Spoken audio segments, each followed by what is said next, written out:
1절에 아버지께로 돌아가실 때가 때, 갈라디아서에도 보면 때가 참에, 이 때라는 말씀을 굉장히 많이 말씀하세요. 마가복음, 누가복음, 마태복음, 마태, 마가, 누가, 공관복음에도 때가 아니다. 이런 때라는 말씀이 굉장히 많이 나오고요. 그 다음에 거기 보면 자기를 따르는 제자들을 끝까지 사랑하셨다. 근데 2절에 보면 참 이 내용과는 전혀 다른 아주 이상한 내용이 하나 들어가 있습니다. 2절로 갑니다. 2절에 보면 2절 마귀가 벌써 시몬의 아들 가룟 유다의 마음에 예수를 팔려는 생각을 넣었다. 27절 보세요. 조각을 받은 후 곧 사단이 그 속에 들어간지라 이에 예수께서 유다에게 이르시되 내 하는 일을 속히 하라 그래요. 지금 예수님은 자신의 때가 다 돼서 이제 십자가를 지실 준비를 하고 계신 반면에 2절에 13장 2절에 가룟 유다는 지금 예수님을 팔 준비를 하고 있는 거예요. 이것도 역시 인간적으로 보면 가룟 유다가 예수님과는 전혀 동떨어진 일을 하고 있는 거거든요. 예수님은 하나님의 뜻을 이루기 위해서 십자가를 준비하고 있는데 가룟 유다는 예수님을 팔 준비를 하고 있는 거예요. 그러니까 이것이 개인적으로 가룟 유다만 보면 이게 사단이 한 일이에요. 근데 넓게 보면 이것도 역시 하나님의 뜻을 이루는 데 있어서 하나의 과정이었다. 그러니까 참 비참하죠. 불행하죠. 하나님의 거룩하신 뜻을 이루는데 어떤 사람들은요 아주 선역, 그래서 선역, 좋은 역을 하고요. 어떤 사람은 악역을 합니다. 악역. 그러니까 가룟 유다는 악역을 한 사람이에요. 악역. 가룟 유다가 예수님을 파는 그것은 인간적으로 볼 때 악역이지만 넓게 보면 하나님께서 이 구원 사역을 이루는데 예수님의 이 사역을 완성하시는 과정에서 끼어든 사건이다. 그래서 개인적으로 보면 사탄의 역사지만 넓게 보면 그것도 역시 하나님의 뜻 안에서 이루어진 것이다. 그래서 우리가 역사를 볼 때요 넓게 보는, 그래서 그거를 광의, 조금 어려운 말로 말하면 광의적 시각, 넓다고 말이죠. 그 다음에 협의, 조금 좁게 보는 협의적 시각이 있다. 우리는 성경적인 안목으로 세상을 바라볼 때요 이게 다 필요해요. 그런데 여기에 집착하면 안 됩니다. 여기에 집착하면 우리는 매우 큰 거를 놓치게 돼요. 그러니까 다시 설명하면 가룟 유다가 예수님을 팔아넘기는 이 과정만 보면 우리 가룟 유다를 막 사탄의 역사다, 나쁜 사람이다 말할 수 있는데 광의적으로 보면 그것도 역시 하나님의 구원 계획 속에서 일어난 하나의 팩트다 이렇게 보시는 거예요.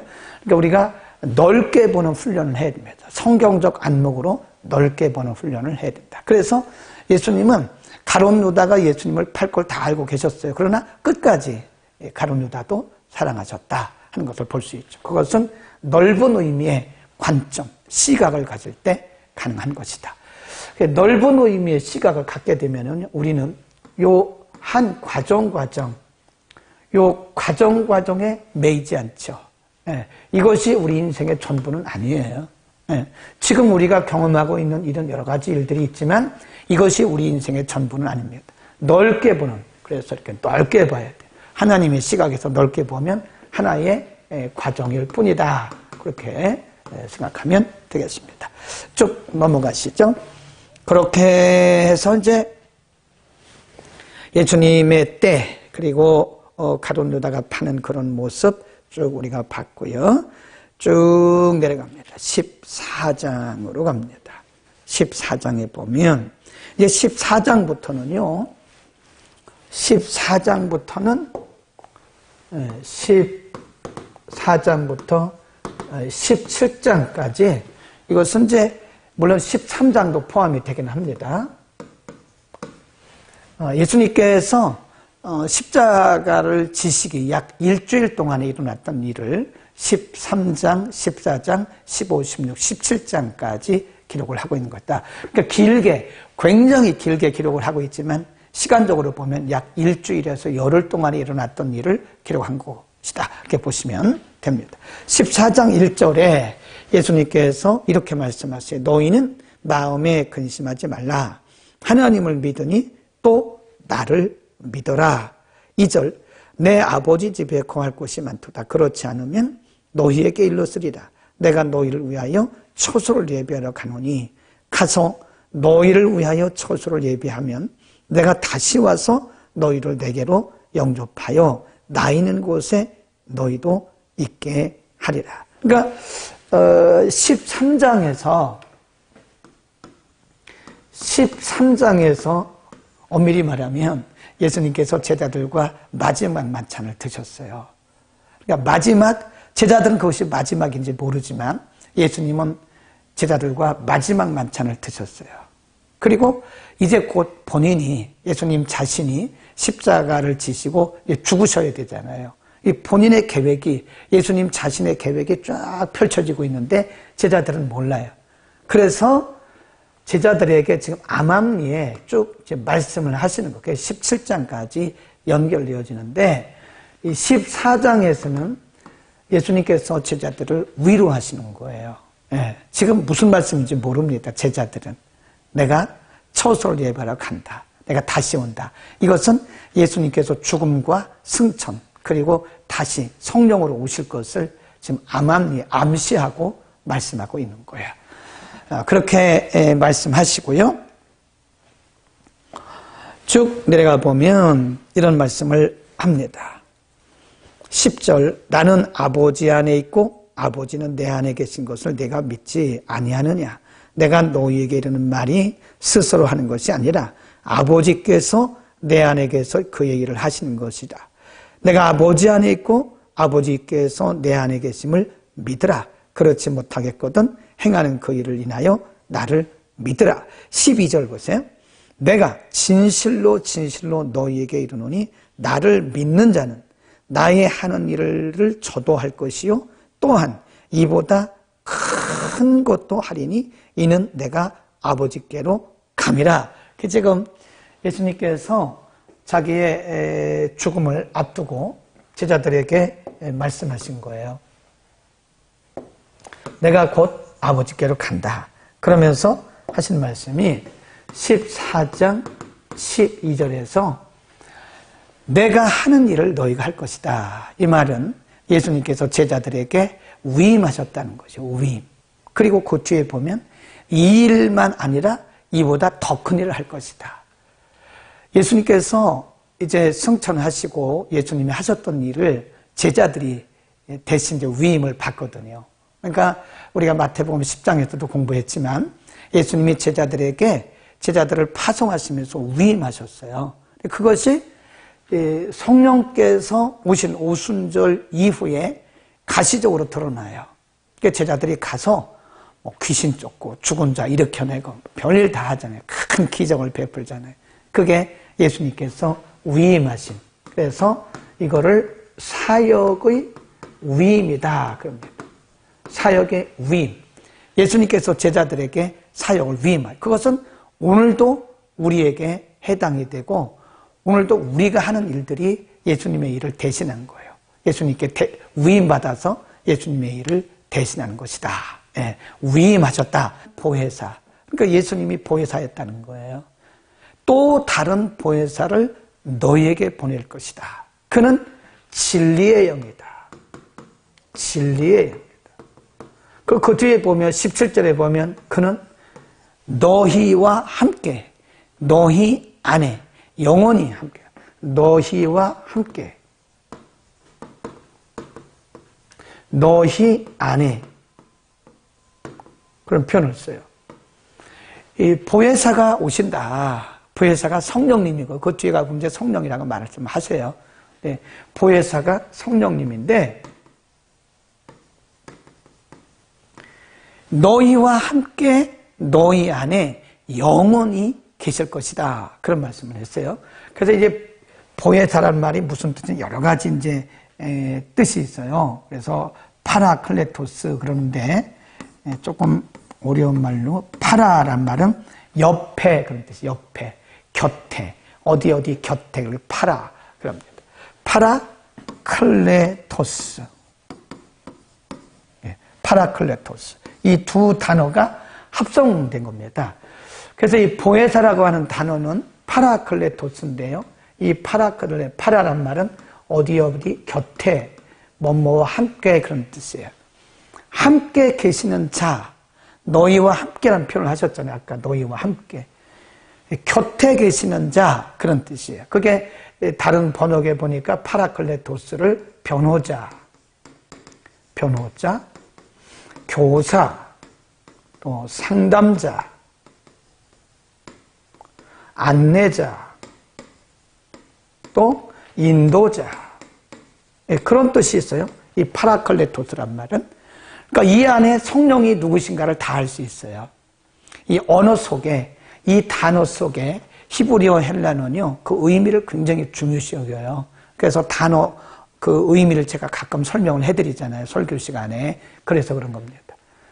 이 보혜사라고 하는 뜻은 보혜사라고 하는 말은 파라클레토스라는 단어인데 이 파라클레토스의 뜻은 변호자, 교사, 상담자, 안내자, 인도자 또는 위로자 그런 뜻이 있어요. 컴포터. 그러니까 이 속에 성령님이 하시는 사역이 다 들어있어요. 성령님은 누구시냐? 우리를 변호해 주시는 분이에요. 마귀는 우리를 정죄하죠. 그런데 성령님은 우리를 늘 변호하십니다. 그리고 우리를 가르쳐 주세요. 진리의 영이라 그랬잖아요. 우리가 이렇게 말씀을 전하고 말씀을 가르치잖아요. 근데 말씀이 사실 어려워요. 근데 이 말씀을 깨닫고 또 말씀이 들리게 하시는 분이 누구냐? 성령님이 가르쳐 주시는 거예요. 성령님께서 우리를 조명, 그걸 우리가 성령의 조명, 일루미네이션이라고 그래요. 성령께서 우리를 이렇게 조명해 주시니까 성경이 보이는 거예요. 어떤 분이 그러는데 어느 순간부터요 말씀이 들리더래요. 네. 그럼 말씀이 안 들립니까? 안 들리는 사람 많아요. 말씀이 안 들리니까요 그 설교 시간이 지루한 겁니다. 시간이 길어지고요 졸립고 어떤 때는 짜증나는 거예요. 근데 말씀이 들리면 시간이 가는 줄 모르죠. 꿀송이죠. 꿀송이. 야, 말씀이 깊이가 있구나. 네. 우리가 개인적으로 성경을 읽을 때도요 성령께서 우리를 조명해 주세요. 이건 신학적으로 공부한다고 되는 게 아닙니다. 물론 신학을 통해서 아웃라인, 전체의 범위를 공부하는 것도 물론 필요합니다만은 공부만 해서는 안 돼요. 성령께서 조명해 주십니다. 그래서 성경은 공부하는 것이 아니고 묵상하는 것이고 성령께서 우리의 영원한 스승이신 성령께서 가르쳐 주신 것이다. 상담해 주십니다. 안내해 주시고요. 우리가 기도하면 성령께서 우리의 마음속에 이렇게 어떤 마음을 주세요. 누구를 도와줘라. 누구를 위해서 기도해라. 누구를 만나라. 이런 말을 해라. 그렇게 또 인도해 주시고 또 우리의 마음을 위로해 주십니다. 그래서 이 보혜사라고 하는 것은 이런 뜻이 있다. 그래서 14, 15, 16장까지 계속 이런 말씀이 나와서 길게 설명을 드렸습니다. 자, 이제 쭉 봅니다. 네. 이런 뜻이 있다. 그래서 이 진리의 성령 보혜사는 영원토록 너희와 함께 16절에 보면 영원토록 너희와 함께 하신다. 그런 말씀을 해요. 영원토록. 그래서 이 보혜사 성령님은 영원토록 우리와 함께 하세요. 이거는 약속입니다. 그러니까 우리가 가끔 내가 실수하고 혹시 우리가 좀 기분 나쁜 일이 있고 또 범죄하고 이러면 은혜가 떨어지잖아요. 그건 내 감정이죠. 그렇다고 성령이 떠난 건 아닙니다. 네. 영원토록 너희와 함께. 그 여기서 너희라고 하는 말이 너희와 함께, 너희 안에 그랬잖아요. 이 너희란 말이 개인적으로 보면 개인의 인격과 삶을 의미하는 거예요. 인격과 삶. 또 너희라고 하는 것은 우리의 공동체를 의미합니다. 우리의 공동체. 그래서 이 교회 공동체 안에 성령님이 운행하고 계세요. 네. 그래서 질서 있게 운행을 하고 계십니다. 성령님의 역사는 매우 질서 있어요. 예를 들어서 이 교회라 그런다면 담임 목사님부터 시작이 됩니다. 그래서 어느 교회도요, 담임 목사를 능가하는 그런 분은 없어요. 그러면 교회가 무질서하죠. 그래서 말씀이라든지 성령의 능력이나 은사나 이런 것들을 보면 하나님은 항상 질서 있게, 그 성령의 역사가 질서 있게 운행되고 있기 때문에 아무리 뛰어나도 담임 목사님을 능가할 수는 없습니다. 그래서 이 교회 공동체의 질서를 잡아가는 것이다. 공동체 안에서 일어나는 일들이 있잖아요. 우리가 기도하고 또 예배드리고 하는 이런 모든 일들은 성령께서 운행하시는 거예요. 그러니까 이 공동체를 소중히 여겨야 되고요. 서로를 존중해야 됩니다. 나만 옳다고 그러면 안 돼요. 성령님은 우리 공동체 안에서 골고루 역사해서 하나님의 교회를 세워나가는 것이다. 꼭 기억하시기를 바랍니다. 자, 또 보겠습니다. 25절로 갑니다. 14장 25절에 보면 또 보혜사에 대한 말씀을 하세요. 25절. 내가 아직 너희와 함께 있어서 이 말을 너희에게 하였거니와 보혜사 곧 아버지께서 내 이름으로 보내실 성령 그가 너희에게 모든 것을 가르치시고 너희에게 말한 모든 것을 생각나게 하시리라 그랬습니다. 26절 꼭 기억하세요. 14장 26절. 예수님께서 그동안에 많은 말씀을 제자들에게 하셨어요. 3년 동안 얼마나 많은 것을 가르치셨나요? 그런데 다 기억 못합니다. 예수님 말씀하시기를 보혜사가 오시면 내가 그동안에 너희에게 말했던 것을 다 가르쳐 알게 할 것이다. 오늘도 마찬가지예요. 이렇게 주의 종이 말씀을 전하잖아요. 그러면 성령께서 각 사람의 형편에 맞게 조명을 하세요. 그래서 다 깨달아요. 깨닫습니다. 깨달아 알도록 조명을 하시는, 가르쳐 주시는 거예요. 우리가 지난 월요일에 성경 통독했잖아요. 저는 그때 노란색, 형광펜을 가지고 줄을 그었는데 꽤 많이 그었어요. 그게 보이는 거예요. 그 제가 그동안에 안 봤던 것이 보이고 그동안에 알았던 것은 더 확실하게 되고 우리가 성경을 볼 때 성령께서 진리의 영이신 성령께서 가르쳐 주세요. 보게 하세요. 깨닫게 하세요. 그게 우리의 경험이나 우리의 지식이 아닙니다.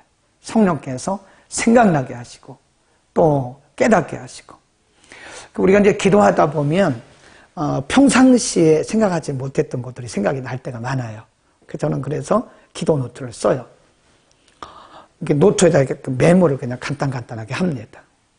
전혀 생각하지 못했던 것들이 기도 중에 생각이 나요. 네. 잊어버리는 거예요. 그런데 생각이 나게. 뭔지 잘 모르는데 생각나게 하는 경우가 많습니다. 예를 들어서 뭐 그런 일들이 비일비재하죠. 매일이죠. 매일 사실은. 생각나게 하고 성령께서 생각나게 하시고 말씀을 생각나게 하시고 또 기억나게 하시고 우리가 들은 말씀을 다 기억합니까? 못하죠. 그런데 어느 상황이 되면 그 말씀이 기억나도록 적용이 되도록 성령께서 하신 거예요. 그래서 성령의 역사를 그렇게 말씀하고 있고요. 그 다음에 15장으로 갑니다. 15장에 이제 그 포도나무 가지 비유를 쭉 말씀하고요. 너희는 내 안에 거하라. 4절에 보면 너희가 나를 떠나서는 아무 일도 할 수 없다. 7절에 너희가 내 안에 거하고 내 말이 너희 안에 거하면 무엇이든지 원하는 대로 구하라. 그리하면 이룰 것이다. 그런 말씀을 해요. 15장 16절 너희가 나를 택한 것이 아니고 내가 너희를 택하여 세웠나니 이는 너희로 가서 과실을 맺게 하기 위한 것이다. 라고 말씀해요. 자, 또 넘어갑니다. 26절 보세요. 또 성령에 대한 얘기를 또 하세요. 15장 26절입니다. 15장 26절에 여기에 또 성령님에 대한 말씀을 또 하십니다. 네, 한번 보세요. 이 성령의 사역에 대해서 뭐라고 말씀하셨나? 15장 26절. 내가 아버지께로서 너희에게 보낼 성령, 보혜사, 곧 아버지께로서 나오시는 진리의 성령이 오시며 그가 누구를 증거한다고 그래요? 나를 증거한다 그러잖아요. 그가 오시면 그가 나를 증거하신다. 나가 누군데요? 예수님이잖아요. 나를 증거하신다. 하시리라. 그러니까 성령의 여러 가지 사역 중에 가장 중요한 사역이 뭐냐면 예수님을 믿게 하는 거예요. 네. 그래서 고린도전서 12장 3절에 보면요. 성령으로 하지 아니하고는 그리스도를 주라 시인할 자가 없다 그랬습니다. 아멘. 그러니까 우리가 예수 믿는 거 내가 믿는 거 아니에요. 우리 안에 오신 성령님께서 예수를 믿는 믿음과 확신을 주시는 거예요. 아무도 성령의 역사가 아니고는 예수를 믿을 수가 없습니다. 안 믿어져요. 아무리 우리가 소리 지르고 뭐 별일을 다 해도 믿어지지가 않는 겁니다. 예수님 분명히 말씀하기를 그가 오시면 진리의 성령이 오시면 그가 나를 증거하실 것이다. 그러니까 우리가 전도하잖아요. 성령이 역사해야 그분이 믿는 거예요. 성령이 역사하시면 그분이 바로 예수님 영접합니다. 우리도 마찬가지고 누구나 다 성령으로 말미암지 않고는 그리스도를 주라, 예수를 주라 시인할 자가 한 사람도 없다고 사도 바울을 통해서 고린도전서 12장에서 말씀하고 있습니다. 그러니까 성령님을 은사만 가지고 말하면 안 돼요. 은사는 사역을 위해서 우리에게 주신 도구입니다. 도구. 연장이라고 보시면 돼요. 연장. 그러니까 은사가 다 성령이 아닙니다. 성령의 수많은 사역들 가운데 일부로 나타나는 것이 그게 은사예요. 방언이고 병 고치고 귀신 쫓고 이런 것이 그거가 다 성령의 역사라고 생각한다면 성령을 모르고 하는 장으로 한번 가세요. 16장에 또 성령님에 대한 말씀을 또 하세요. 16장 7절. 이번에는 16장 7절에 또 성령님에 대한 말씀을 또 예수님이 하신 거예요. 예수님께서 성령님에 대한 말씀을 또 16장 7절에서 또 하십니다. 7절. 그러하나 내가 너희에게 실상을 말하노니 내가 떠나가는 것이 너희에게 유익이라. 내가 떠나가지 아니하면 보혜사가 너희에게로 오지 아니할 것이요 가면 내가 그를 너희에게로 보내리니 그게 중요합니다. 8절 보세요. 죄에 대하여, 의에 대하여, 심판에 대하여 세상을 뭐 한다고 그래요? 책망한다 그러잖아요.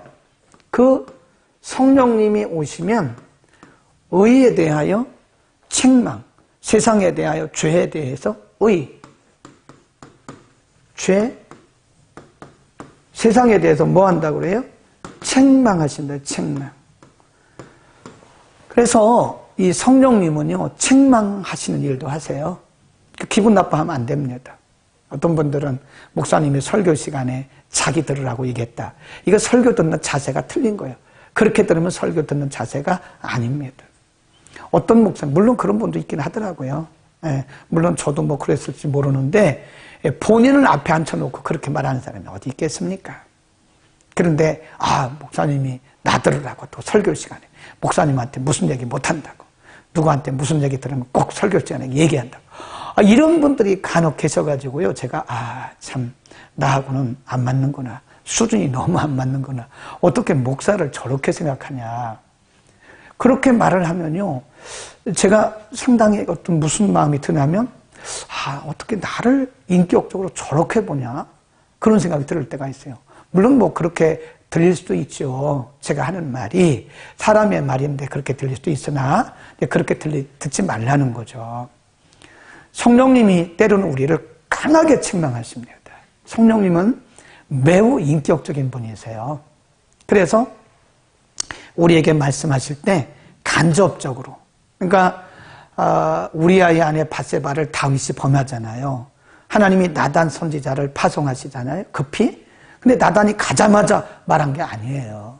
비유를 들어서 설명할, 비유를 들어서. 그 성령님도 인격적이신 분이기 때문에 우리를 막 부끄럽게 하고 우리를 망신 주고 그런 분이어야 됩니다. 성령님이 좋은 말씀만 하시지는 않습니다.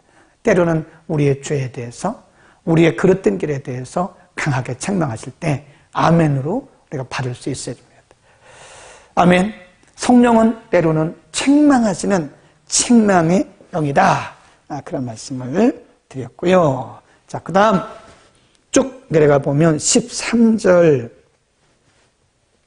16장 13절입니다.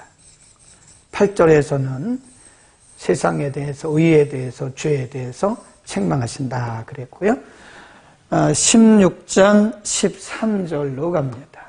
13절. 여기도 역시 성령님에 대한 말씀인데요. 그러하나 진리의 성령이 오시면 그가 너희를 모든 진리 가운데로 인도하시리니 그가 자의로 말하지 않고 오직 듣는 것을 말하시며 장래일을 너희에게 알리시리라. 거기 줄 보세요. 장래일을 너희에게 알리시리라. 이 장래일.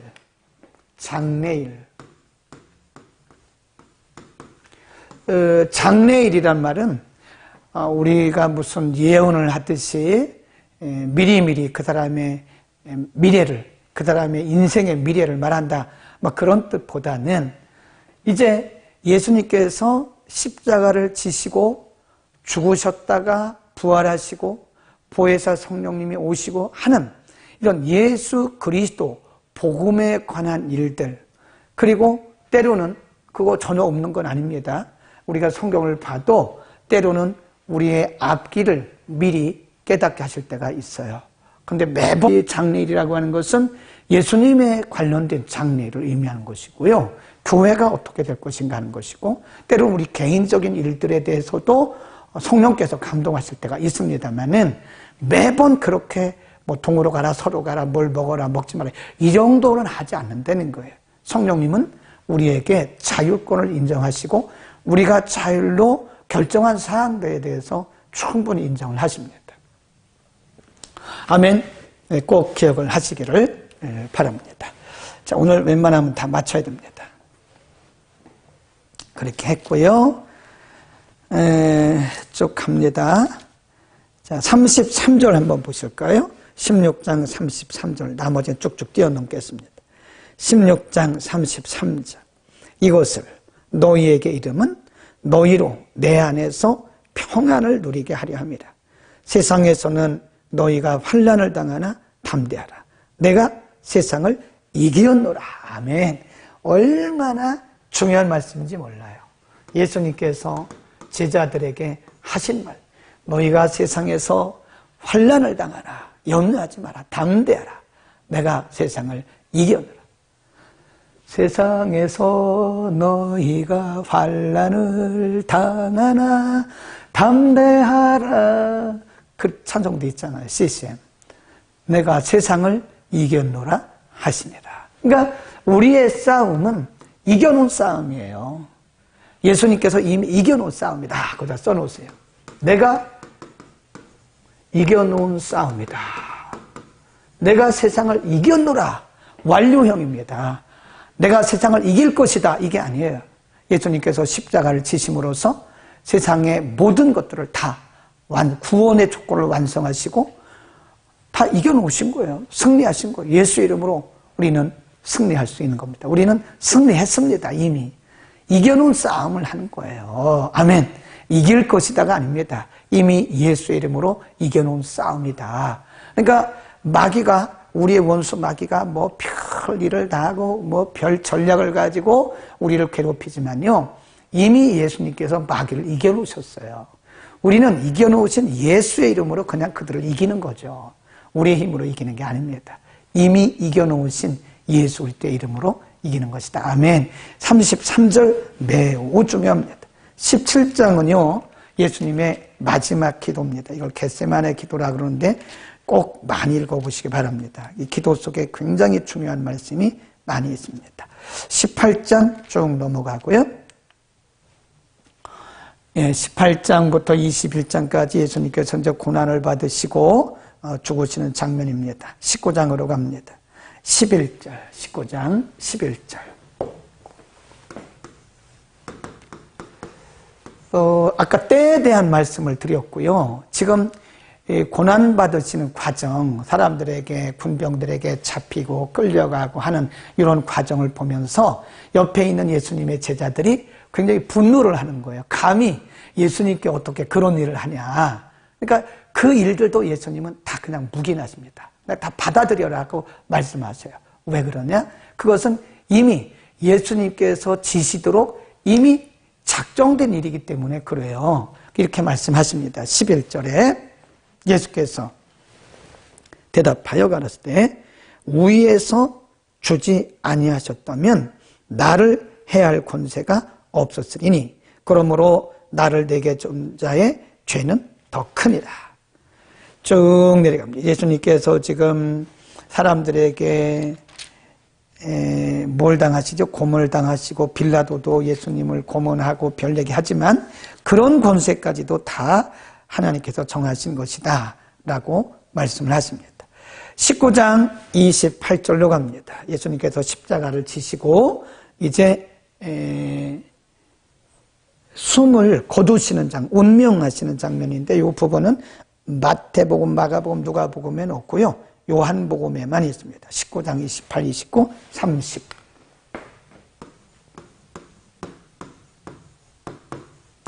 30절에 보면 이런 말씀이 있어요. 19장 28절부터 보겠습니다. 이후에 예수께서 모든 일이 이미 줄거세요.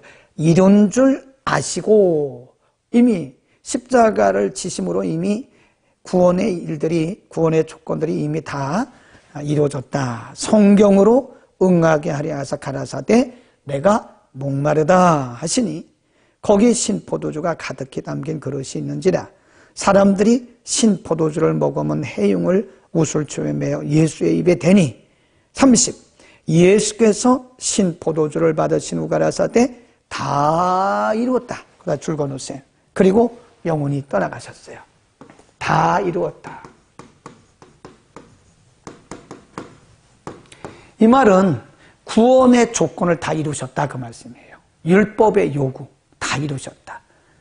구약으로부터 말씀했던 구원의 조건들 예수님께서 이제 십자가에 딱 운명하심으로 죽으심으로써 예수님의 십자가의 죽음을 통해서 구원의 조건을 다 이루셨어요. 그리고 예수님이 요한복음 3장에서 우리 공부했잖아요. 누구든지 믿는 자는 나를 믿는 자는 멸망치 않고 뭐 하지 않아요? 영생을 얻는다. 멸망치 않고 영생을 얻는다.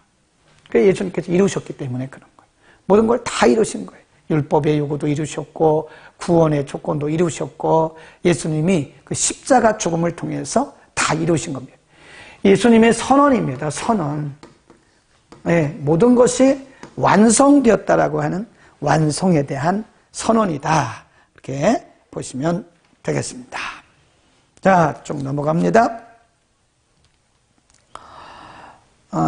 거기 보면 아리마대 사람 요셉이 나오고요. 니고데모 쭉 나옵니다. 20장으로 갑니다. 안식 후 첫날 이른 아침에 어두울 때 막달라 마리아가 무덤에 와서 돌이 무덤에서 옮겨간 것을 보고 시몬 베드로와 예수의 사랑하시던 그 다른 제자 요한입니다. 요한에게 달려가서 말하되 사람이 주를 무덤에서 가져다가 어디 두었는지 우리가 알지 못하겠다 하니 베드로와 그 다른 제자가 나가서 무덤으로 갈새 둘이 같이 다름질하더니 그 다른 제자가 베드로보다 요한이죠. 요한이 먼저 빨리 가서 무덤에 이르러 보니 빈 무덤인 거예요. 8절 봅니다. 그때야 거기다 줄거놓으세요. 그때야 무덤에 먼저 왔던 그 다른 제자도 들어가 보고 믿더라 그랬습니다. 원래는 이제 다른 마태나 마가나 누가는 좀 길게 기록했기 때문에 제자들이 안 믿었기 때문에 11번 동안 예수님이 나타나신 장면이 나오는데 요한복음은 짧게 요약을 기록하고 있습니다. 19절로 갑니다. 이튿날 곧 안식 후 첫날 저녁 때에 제자들이 유대인들을 두려워하여 모인 곳에 문들을 닫았더니 예수께서 오사 가운데 서서 가라사대 너희에게 평강이 있을지어다. 21. 예수께서 또 가라사대 너희에게 평강이 있을지어다. 아버지께서 나를 보내신 것 같이 나도 너희를 보내노라. 22. 이 말씀을 하시고 저희를 향하사 숨을 내쉬며 가라사대 중요한 겁니다. 성령을 받으라. 첫째가 뭐예요? 19절에 평강이 있을지어다. 그 다음에 21절에 너희를 보내노라. 22절에 성령을 받으라. 굉장히 중요한 말씀을 하셨어요. 부활하신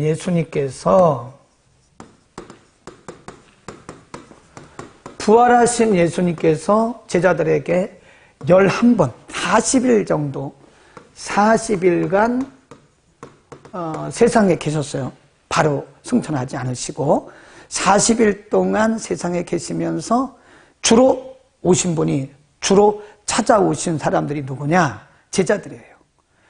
이전에는 여러 사람들을 찾아가셨죠. 여러 마을을 찾아가셨죠. 그런데 예수님이 중점적으로 찾아오셔서 부활을 증거하신 사람들이 누구냐? 바로 예수님의 제자들이에요. 예수님의 제자들에게 11번이나 나타나셨다 그래요. 이유가 뭘까요? 부활의 증인이 되어야 되기 때문에 부활의 증거를 그들에게 주신 거예요. 우리가 확신을 갖지 못하면 증인 못 됩니다. 내가 증언이 없는데, 내가 경험이 없는데, 내가 보고 들은 게 없는데 어떻게 나가서 담대하게 말할 수 있어요? 그래서 예수님은 제자들에게 11번이나 오셔서 이들에게 부활을 증거하신 거예요. 그런데 여기 지금 말씀한 다시 한번요.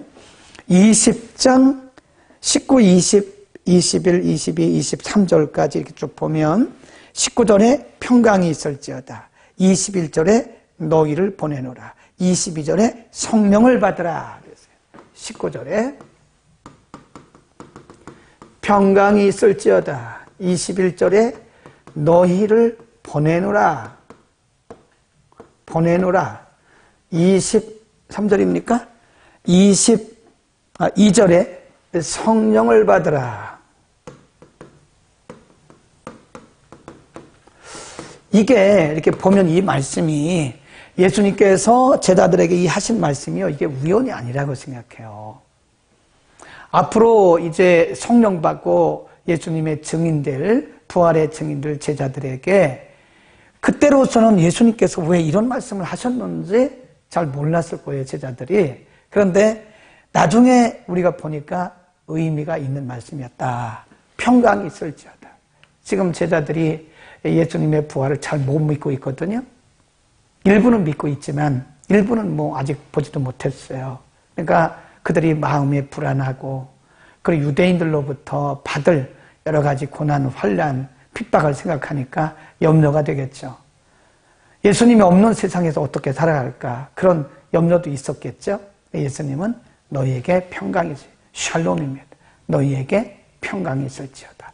우리에게 필요한 것이 평강입니다. 우리 마음속에 평강이 사라지면요, 참 인생이 어렵습니다. 신앙생활도 어렵습니다. 이 평강, 성령님이 주시는 평강이에요. 그 다음에 너희를 보낸다. 예수님께서 한 번 더 지금 부활하신 예수님이 제자들에게, 그들에게 위임하신 예수님의 사역을 확인시켜 주신 겁니다. 내가 너희를 보낸다. 이제 얼마 있으면 예수님이 부활하시고, 그리고 그 뒤로부터 열흘 후에 성령님이 오시는데, 성령님이 오신 목적도요, 증인들하고 오신 거예요. 그들에게. 그래서 너희를 보낸다. 그리고 중요한 것이 뭐냐면 성령을 받으라. 이게 성령을 받으라. 예수님이 14장, 15장, 16장에서 보혜사 성령님에 대해서 말씀하셨잖아요. 그 이론이 아니라니까요. 그 성령을 모셔라, 그 말이에요. 그 성령과 동행하라, 그런 뜻입니다. 여러분, 우리가 성령 받지 않고는요, 신앙생활 어렵습니다. 짜증나고요, 부담되고요, 어떤 일도 할 수가 없어요. 어느 시점까지는 할 수 있는데 우리가 기쁨으로 못합니다. 그래서 성령 충만하지 않고는 주의 일 못해요. 그래서 무엇보다 중요한 것이 성령 받아야 되고 성령 충만해야 됩니다. 오늘 우리에게 필요한 사람들은 성경에 대한 많은 지식을 가진 사람보다 더 필요한 사람이 누구냐? 성령 충만한 사람이에요. 지식만 많이 가지고 있으면요, 난 비난만 하고 비판만 하고 따지기만 해요. 근데 성령이 충만하게 되면 그런 것들을 다 초월합니다. 성령 충만 받기를 바랍니다. 부활하신 예수님이 제자들에게 말씀하셨어요. 평강이 있을지어다. 내가 너희를 보내노라. 성령을 받으라. 명령형입니다. 아멘.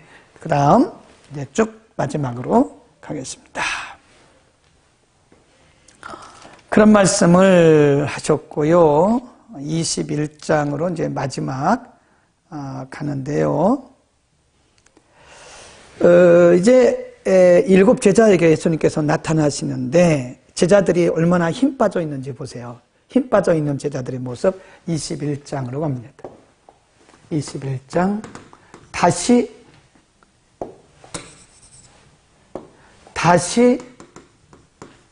나타나신 예수님. 이 예수님은 부활하신 예수님이죠. 제자들이 천사로부터 그리고 막달라 마리아와 여인들로부터 또는 직접 가서 예수님의 빈 무덤을 확인했습니다. 그런데도 이들이 어디로 간지 아세요? 자기 직업으로 다시 가서 자기가 원래 예수님의 제자로 부름받기 전에 가졌던 그 어부 직업으로 다시 돌아갔어요. 거기 보세요. 21장 1절. 그 후에 예수께서 디베라 바다에서 또 제자들에게 자기를 나타내셨으니 나타내신 일이 이러니라. 시몬 베드로와 디드모로 하는 도마와 갈릴리 가나 사람 나다나엘과 세베대의 아들들과 또 다른 제자 둘이 함께 있더니 시몬 베드로가 나는 물고기 잡으러 가노라. 그래요. 나는 물고기 잡으러 가노라. 3절. 이 밤에 아무것도 잡지 못했다. 4절. 날이 새어갈 때 부활하신 예수께서 바닷가에 서셨으나 제자들이 예수신 줄 알지 못하는지라. 예수께서 이르시되 얘들아 너희에게 고기가 있느냐? 대답하되 없습니다. 예수님 말씀하시기를 가라사대 그물을 배 오른편에 던지라. 그리하면 얻으리라. 그리고 나서 이제 많은 고기를 잡아서 6절 끝에 보면 그물을 들 수가 없더라. 그리고 나서 예수의 사랑하신 그 제자 요한입니다. 베드로에게 이르되 주시라 하니 시몬 베드로가 벗고 있다가 주라 하는 말을 듣고 고소를 두른 채 바다로 뛰어내렸다. 예. 거기 153마리를 잡았다. 11절에 보면 거기 나오고요. 참 여기서 베드로의 모습을 보면서 참 만감이 교차합니다. 예루살렘에서 그 여인들, 막달라 마리아나 여인들로부터 그리고 본인이 또 직접 가서 요한하고 직접 가서 빈 무덤을 확인했잖아요. 그리고 갈릴리로 갔어요. 다시. 예, 원대복귀한 거예요. 원래 자기의 직업을 따라서 간 거예요. 근데 예수님 거기 오셔서 부활하신 예수님이 베드로에게 다시 부활하신 주님을 알려주셨어요. 증명해 보여주셨어요.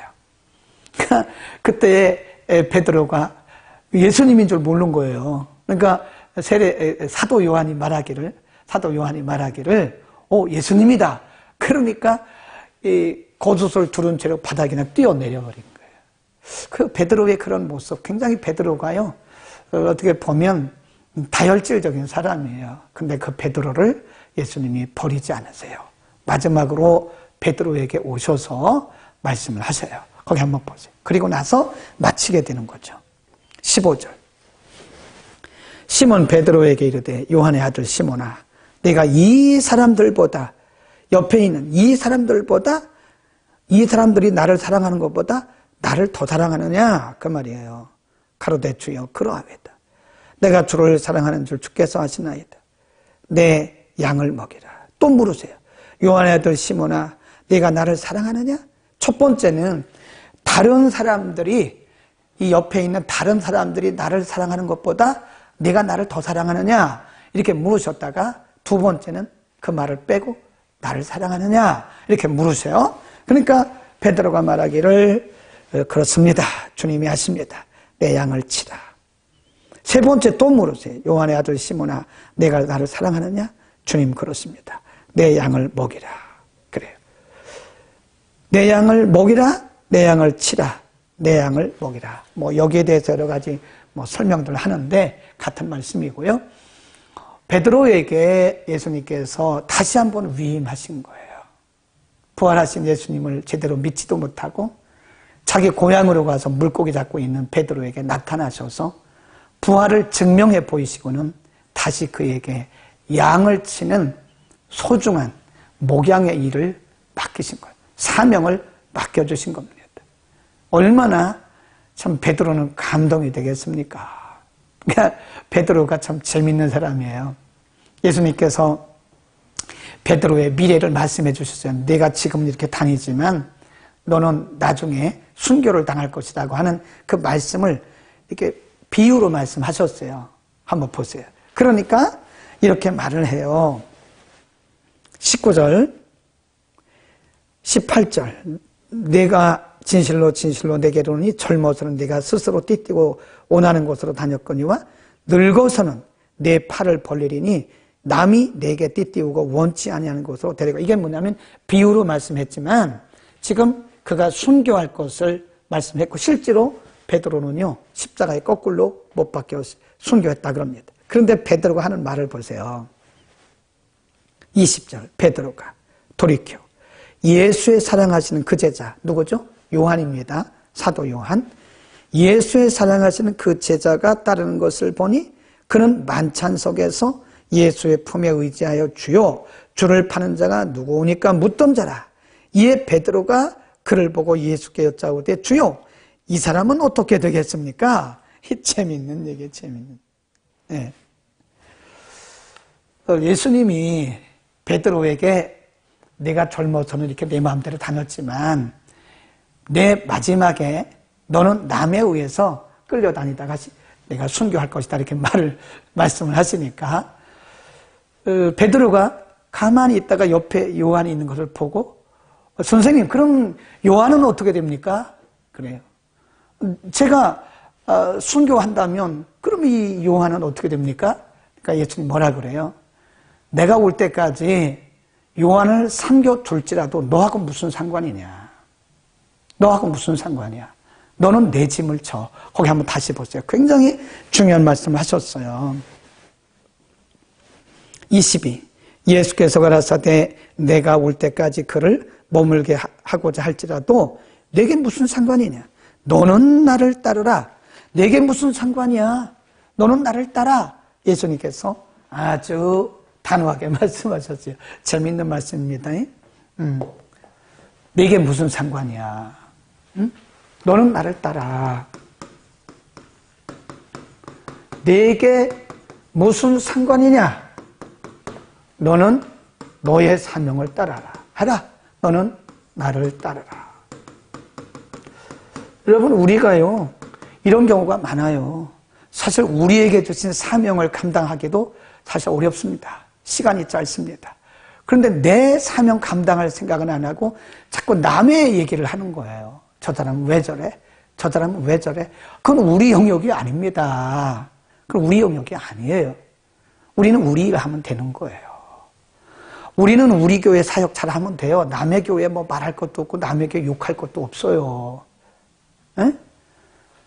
우리는 무슨 상관입니까? 우리가 맡겨진 사명 감당하면 되는 거죠. 우리가 개인적으로도 교회 안에서도 다른 사람에 대해서 이러쿵저러쿵 뭐 말할 거 없어요.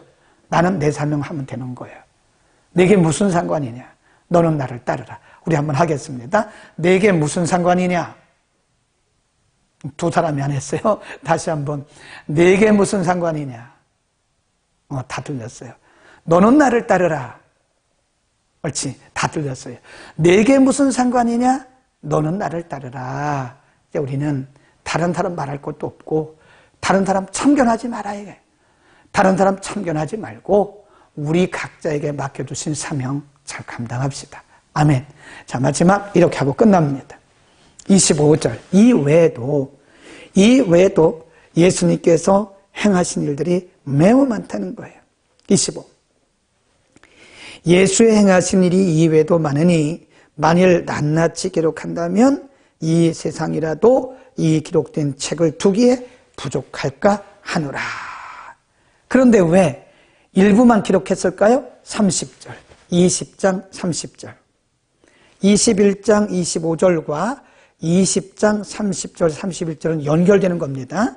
30절, 예수께서 제자들 앞에서 이 책에 기록되지 아니한 다른 표적도 많이 행하셨으나 30절, 오직 이것을 기록함은 너희로 예수께서 하나님의 아들 예수 그리스도이심을 믿게 하려 함이요 또 너희로 믿고 그 이름을 힘입어 생명을 얻게 하려는 것이다. 아멘. 꼭 기억하셔야 돼요. 예수님께서 3년 동안 행하신 일들이 낱낱이 기록한다면 그 책을 이 지구에 둘 수 없다는 거예요. 그런데 꼭 이만큼만 기록한 것은 예수께서 그리스도이신 것을 믿게 하고 그로 인해서 구원을 얻게 하기 위한 것이다. 그러니까 성경에는 꼭 필요한 것만 기록되어 있는 거예요. 그러니까 그 이상도 아니고 그 이하도 아니에요. 더 이상 많은 것을 원하지 마세요. 어떤 분들은 성경으로 만족하지 못하는데 평생 공부해도 몰라요. 평생 알아도 모르는 게 성경입니다. 성경이면 만족입니다. 복음이면 다예요. 그 이상 다른 거를 기대하지 마세요.